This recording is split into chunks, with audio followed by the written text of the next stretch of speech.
MIM పార్టీలు ప్రత్యక్షంగా మద్దతు పలికి ఏకగ్రీవంగా ఎన్నిక కావడానికి, అదేవిధంగా భారతీయ జనతా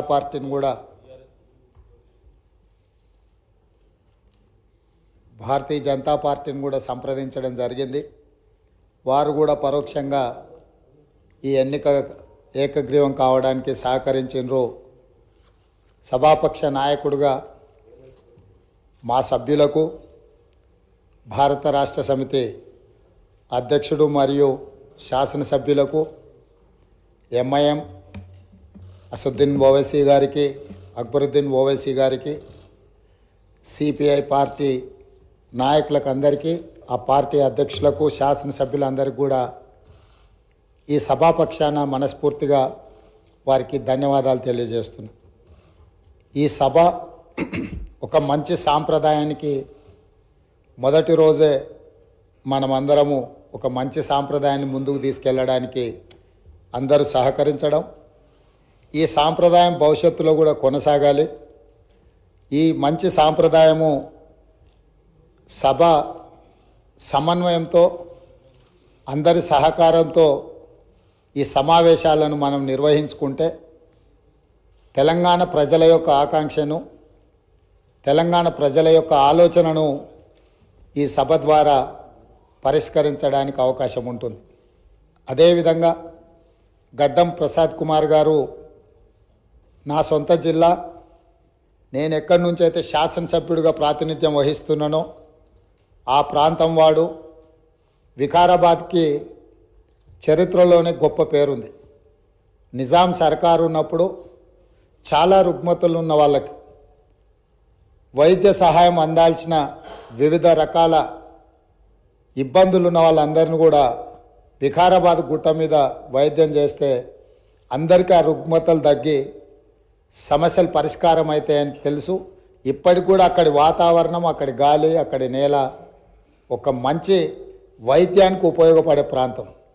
ఆ ప్రాంతం నుంచి వచ్చిన గడ్డం ప్రసాద్ కుమార్ గారు మన 3వ శాసనసభకు స్పీకర్గా ఎన్నిక కావడం ద్వారా సమాజంలో ఉన్న ఎన్నో రుగ్మతలను, సమస్యల్ని ఈ సభలో వారి నాయకత్వాన చర్చ జరిగి పరిష్కారం అవుతుందని చెప్పి నేను స్పష్టంగా భావిస్తున్నాను, ఆశిస్తున్నాను.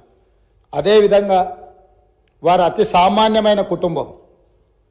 వెనుకబడి చిన్న వయసులోనే తండ్రిని కోల్పోయి కుటుంబ బాధ్యతను తీసుకొని 8 మంది సోదరీమణుల మధ్యలో ఒక్కడుగా చిన్న వయసులోనే కుటుంబ బాధ్యతను భుజాల మీద వేసుకొని 8 మంది ఆడపడుచులను సమన్వయం చేసుకుంటూ సమాజంలో కుటుంబం యొక్క గౌరవాన్ని నిలబెడుతూ ఏ లోటు రాకుండా సోదరీమణులందరినీ కూడా ఈ రోజుకు, ఆ రోజు నుంచి ఈ రోజు వరకు సమన్వయంతో ముందుకు తీసుకెళ్తున్నాడు. అంటే ఉమ్మడి కుటుంబం ఎలా ఉండాలి, ఉమ్మడి కుటుంబంలో కుటుంబ సభ్యులకు ఉండే సమస్యల్ని వాళ్ళు అడగక ముందే గుర్తించి పరిష్కరించడం తెలిసింది అని అంటే ఈ శాసనసభ కూడా స్పీకర్ గారి కుటుంబం. మనందరం కూడా వారి కుటుంబంలో సభ్యులం. అది ప్రతిపక్షమో, పాలకపక్షమో, విపక్షమో అనే విభేదాలు లేకుండా సభ్యులు అంటే ఈ సభ యొక్క సభ్యులు. ఆ సభ్యులు లేవనెత్తే అంశాలను, వారు లేవనెత్తిన అంశాలలో ఉన్న లోతును దృష్టిలో పెట్టుకొని తప్పకుండా స్పీకర్ గారు ఆ సమస్యలకు పరిష్కారం చూపిస్తారు.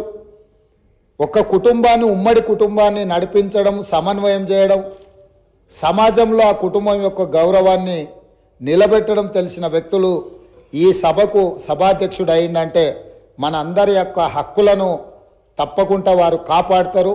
అదేవిధంగా వారు రాజకీయ ప్రస్థానం, స్థానిక సంస్థలు ఒక ఎంపీటీసీగా వారి రాజకీయ ప్రస్థానం మొదలయ్యి అక్కడి నుంచి వారు ఎంపీపీ అవ్వడం, 2008 ఉప ఎన్నికలలో శాసనసభ్యుడిగా ఎన్నికవ్వడం, 2009లో తిరిగి వారు శాసనసభ్యుడిగా ఎన్నికవ్వడం, తర్వాత వారు మంత్రిగా సేవలు అందించడం, హ్యాండ్లూమ్ వీవర్స్కి వాళ్ళకున్న లోన్లు కానీ లేకపోతే వాళ్ళ సమస్యలను పరిష్కరించడంలో క్రియాశీలక పాత్ర పోషించడము, వారు మంత్రిగా ఉన్నప్పుడు వికారాబాదును శాటిలైట్ టౌన్గా గుర్తించి కీర్తిశేషులు పెద్దలు జైపాల్ రెడ్డి గారు అర్బన్ డెవలప్మెంట్ మినిస్టర్గా ఉన్నప్పుడు ఢిల్లీకి వెళ్ళి వారితో మాట్లాడి వికారాబాద్ పట్టణాన్ని శాటిలైట్ టౌన్గా గుర్తించి 2,200 కోట్ల రూపాయలు మంజూరు చేయించి అక్కడ అభివృద్ధి కార్యక్రమాలను ముందుకు తీసుకెళ్ళి ఆ రోజు వారు అక్కడి ప్రజల యొక్క సేవలో వారు ముందున్నారు.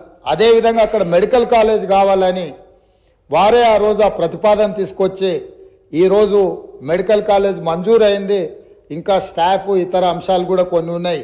వారే అక్కడి నుంచి ఆదేశాలు ఇచ్చి తప్పకుండా ఆ సమస్యను పరిష్కరించడమే కాకుండా అప్పా జంక్షన్ నుంచి వికారాబాద్ మన్నగూడ చౌరస్తా వరకు రోడ్ వైడనింగ్ విషయంలో కానీ వీటిలలో కూడా వారు ప్రత్యేకమైన చొరవ చూపించి ప్రాంతం యొక్క అభివృద్ధిని వారు ఎప్పుడూ మర్చిపోకుండా వారు ఎన్నికలలో గెలిచిన ఒకవేళ ఫలితాలు వారికి అనుకూలంగా రాకపోయినా వారు ఎప్పుడు కూడా ప్రజలకు దూరంగా ఉండలేదు. కాబట్టి ఈరోజు గడ్డం ప్రసాద్ కుమార్ గారు లాంటి వ్యక్తులు సునిశ్చిత దృష్టితో, సమస్యల అవగాహనతో, సభ్యుల సమన్వయంతో ఈ శాసనసభను వారి నాయకత్వంలో మనందరం ఒక ఆదర్శవంతమైన శాసనసభగా నడిపించడానికి వారి పూర్తిగా మన అందరికీ దిశ నిర్దేశిస్తారు.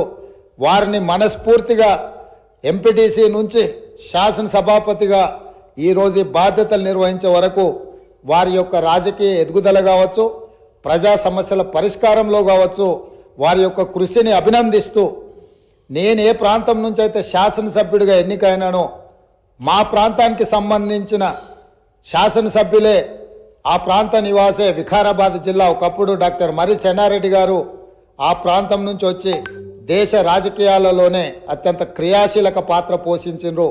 ఆ ప్రాంతం నుంచి వచ్చిన గడ్డం ప్రసాద్ కుమార్ గారు ఈ సభ అధ్యక్షుడిగా ఎన్నికవ్వడం, ఈ ఎన్నికవ్వడానికి సహకరించిన మిత్రపక్షాలన్నింటినీ ప్రతిపక్షాలన్నింటినీ కూడా మరొకసారి అభినందిస్తూ మనస్ఫూర్తిగా వారికి అభినందనలు తెలియజేస్తూ ఈ సభలో సభ్యుల యొక్క అందరి హక్కులను వారు కాపాడతారనే నమ్మకంతో వారి అభినందిస్తున్నాను. వారి నాయకత్వంలో మేమందరం కూడా రాష్ట్రానికి మేలు జరిగే